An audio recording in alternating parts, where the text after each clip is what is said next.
I have a quick review of this map on my channel if you're interested in my shortened thoughts about this map. This is going to be an extended narrated playthrough. Day 1. First order of business, choosing the ADHD timing setting.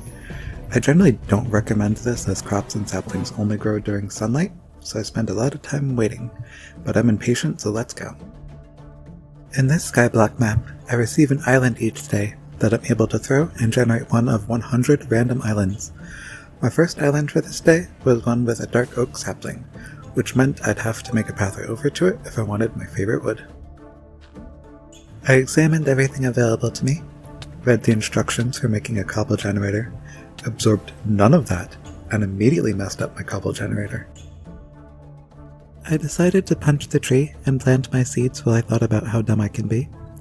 After using up what little wood I had, I conceded that I had created a scenario where I just had to wait for that single sapling to grow. Day 2. My next island was one that had a jungle tree, but I can't do anything about it, so time to wait.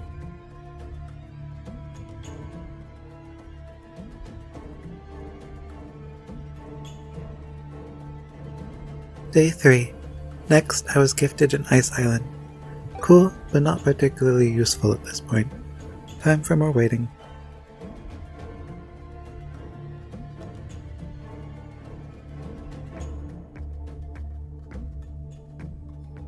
Day 4. I tried aiming the island down to see if it would generate closer to me. This island with stone would actually be very useful, but I spawned it very far below me. Back to waiting position.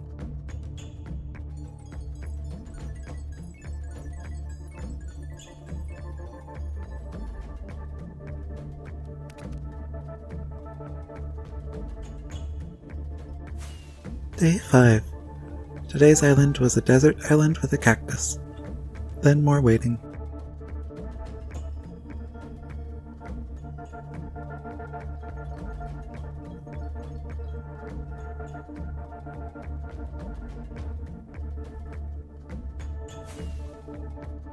Day 6. Another stone island, just so far away.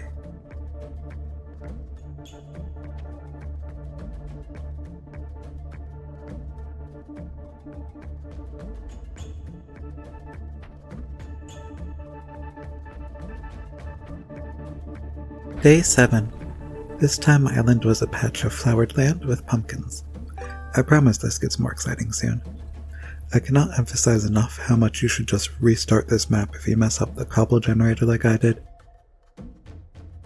I decided to try digging down, thinking perhaps there was extra dirt I could use to bridge to one of the other islands. There was not.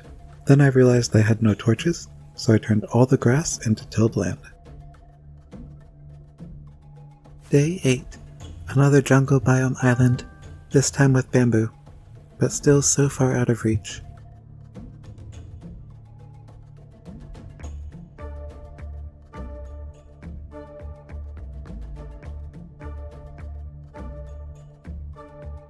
Day 9. This day I got a stone island with a lot of diamonds. Too bad I don't have iron or even cobblestone to make use of it.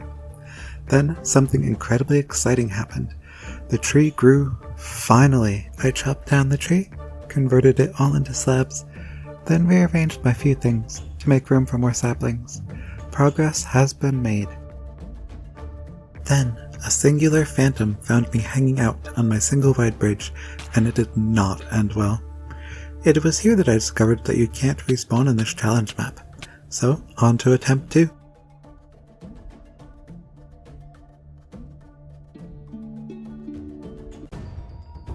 Day 1.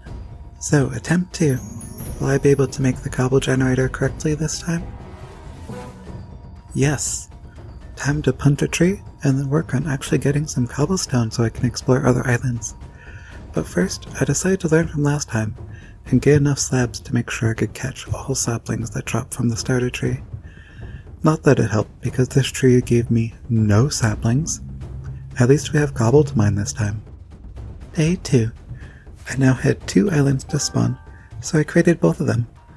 The first is a stone island with emerald ore, and the second had a jungle tree. I had access to wood now, and just had to get over there, so I spent the rest of the day mining cobblestone. Day 3. New island time. Another basic one that I sent to the middle of my first two. Time to try to link them all up. Day 4. My cobblestone mining was interrupted by another day and another island. I decided to see what happens if you spawn an island against another.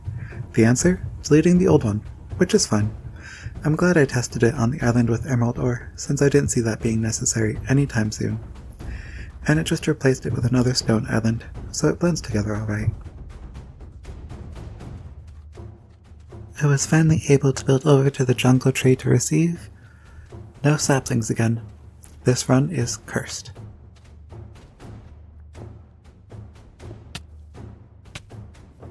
While building a roof to try to prevent the phantom issue, some zombies spawned on the unlit islands and I was not prepared for this.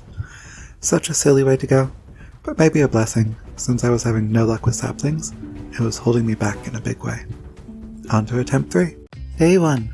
I load back in and throw my first island. This one has diamonds, which is awesome. I just need to wait for iron to harvest it. Then it was the same routine. Set up the cobblestone generator correctly, harvest resources, and plant seeds. Day 2. I decided to try to create a grid system this time. My next island was a basic stone island. Further attempting to be more organized, I started a fairly precarious path so that I can grow saplings away from my main island.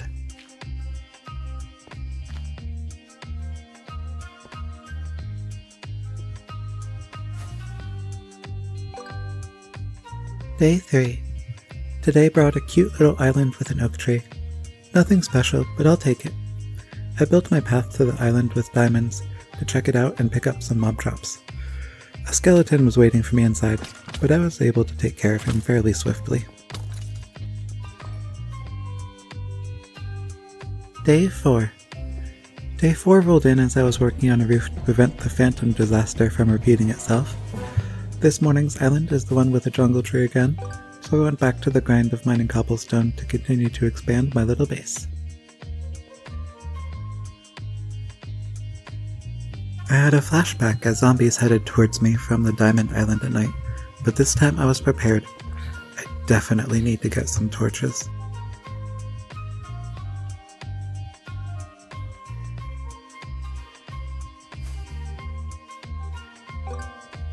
Day 5. Time for a birch tree island. And goodbye sheep. Then back to the cobblestone grind.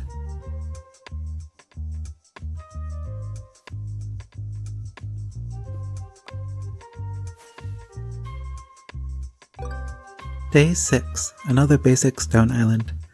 But my base is gradually expanding. There is a lot of grind in Skyblock, but the islands make it more fun since you're essentially rolling some dice each morning to try to get something good.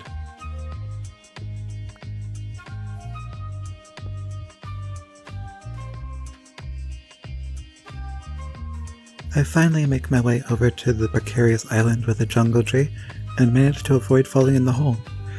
My entire setup at this point is very dangerous and I fix that eventually, but for now I live on the edge. I get a glimpse of a phantom, have horrible flashbacks, and run back to base during a thunderstorm to make sure my roof is good enough for protection.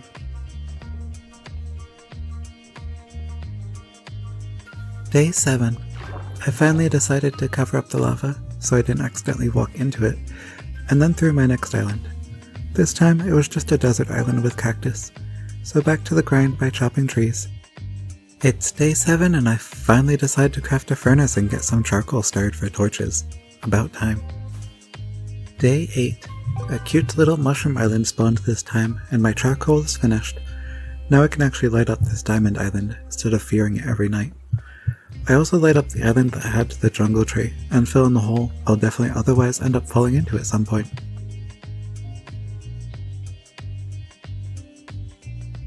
Day 9.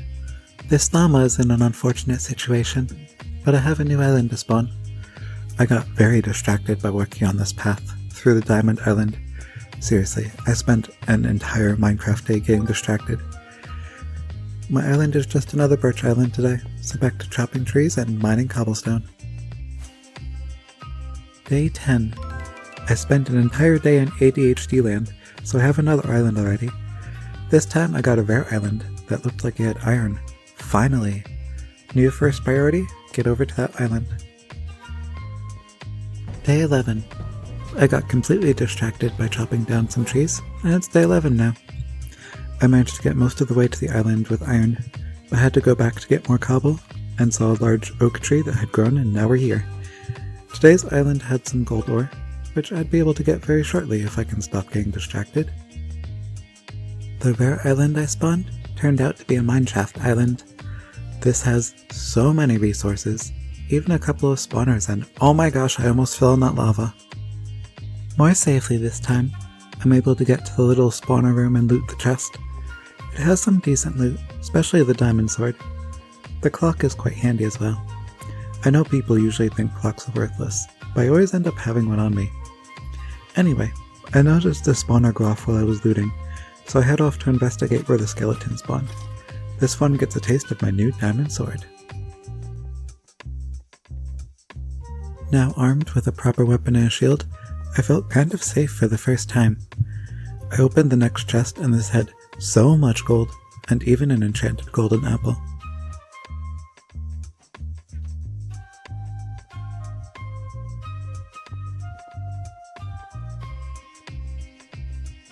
Third chest, and the loot is so good.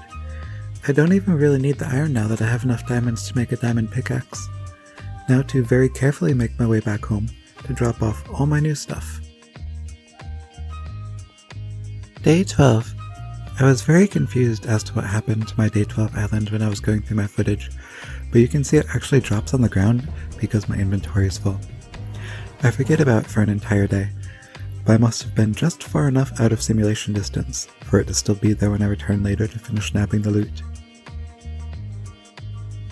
It ends up being a normal stone and dirt island, hard to compare to the mineshaft island I got a couple days ago.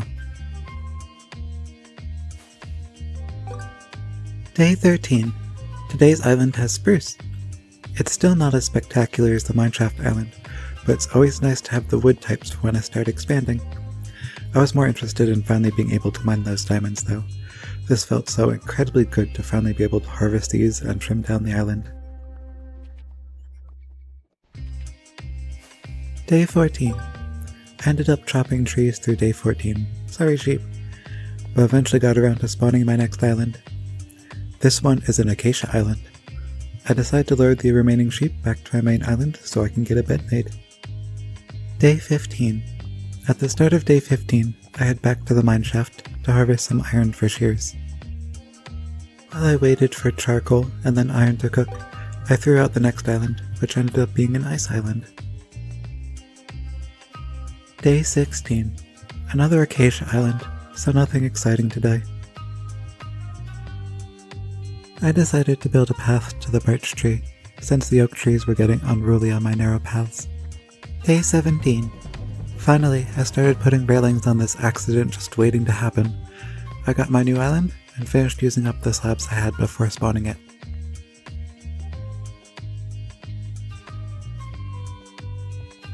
I think the sheep being here caused a collision and this island overwrote the old one. Oops! But yay, more diamonds.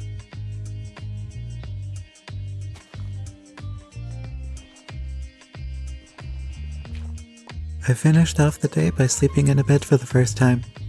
It's unnecessary at this point, but I wanted to make sure phantoms wouldn't end my run out of nowhere again. Day 18. I decide to build a bridge out to the island with emerald ore to light it up and investigate. Nothing truly special inside this island, unfortunately, but now I have space to expand my grid of islands. Another ice island this time, so back to camp for the night. Day 19. After some time chopping down large oak trees, I spawned my next island. More diamonds in a stone island. I won't complain, but now I have so many diamonds. I spent the rest of the day chopping trees and mining some cobblestone.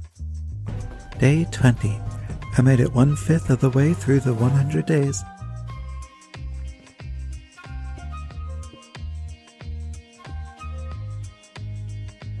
On my way out to throw my next island, I created a guardrail so I hopefully don't fall off, as I continue to come out this way to spawn new islands. This time I got another rare island. It looks like it has a waterfall down the front, with sandstone on top. Before I get to that, safety first. You'll notice I added some extra path where I kept going in and out of the mineshaft island, since I kept hopping over and that seemed incredibly dangerous. These railings will be a much better safety solution.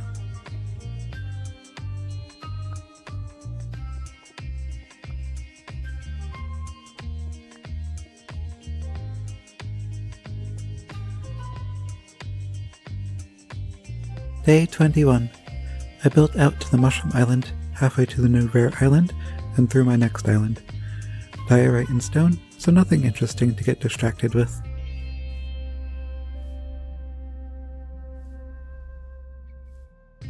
The new Rare Island looks like it has all the aquatic items.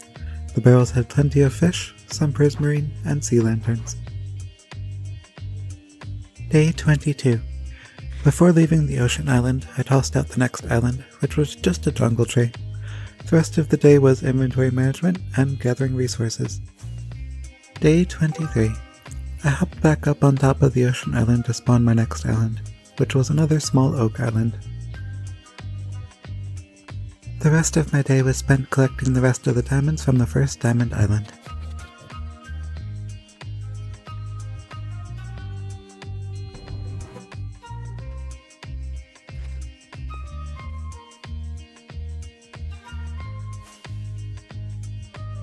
Day 24. More diamonds. I wish I found diamonds like this in my other worlds. I decided to make use of the diamonds and grab some water from the ocean island to create obsidian in the mineshaft island.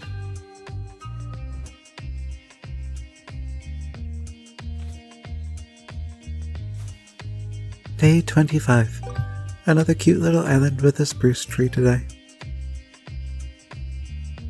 After some inventory organization and resource gathering, I decided to precariously build another portal, and then realized I really need to make sure it's surrounded so I don't come out and walk into the sky. Day 26. I received my next island just as I was about to light the portal, so time to be distracted. This time it was a stone island with some iron in it. So, into the nether we go. I should have expected it, but the nether was just a normal nether. I spawned in a warped forest and spent some time building a way to the ground and securing the nether portal, then decided it wasn't worth the risk, at least for now.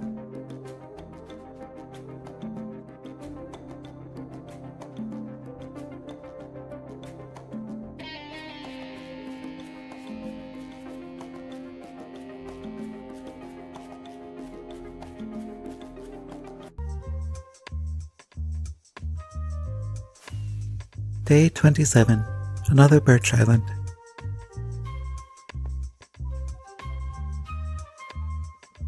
I wanted to try to start making the islands look better, so I replaced some of the cobblestone slabs with birch slabs. The little bit of contrast went a long way.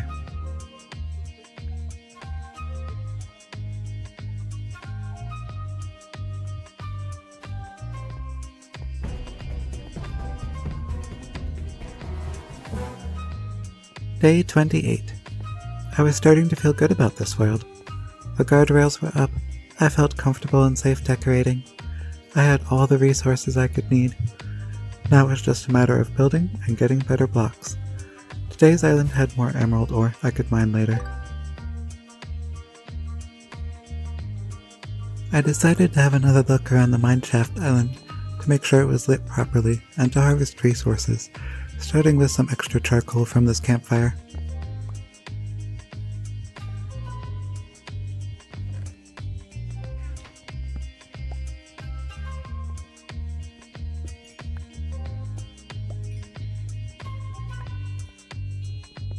Do you see how that diamond flew outside? That's important in a few seconds.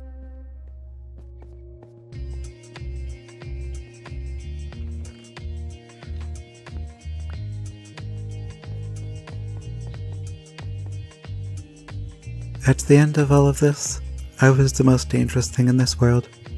And with that, my journey on this map comes to a close. I had a great time with it, and I feel like I saw a lot of what it has to offer, although there were certainly more rare islands that I didn't see.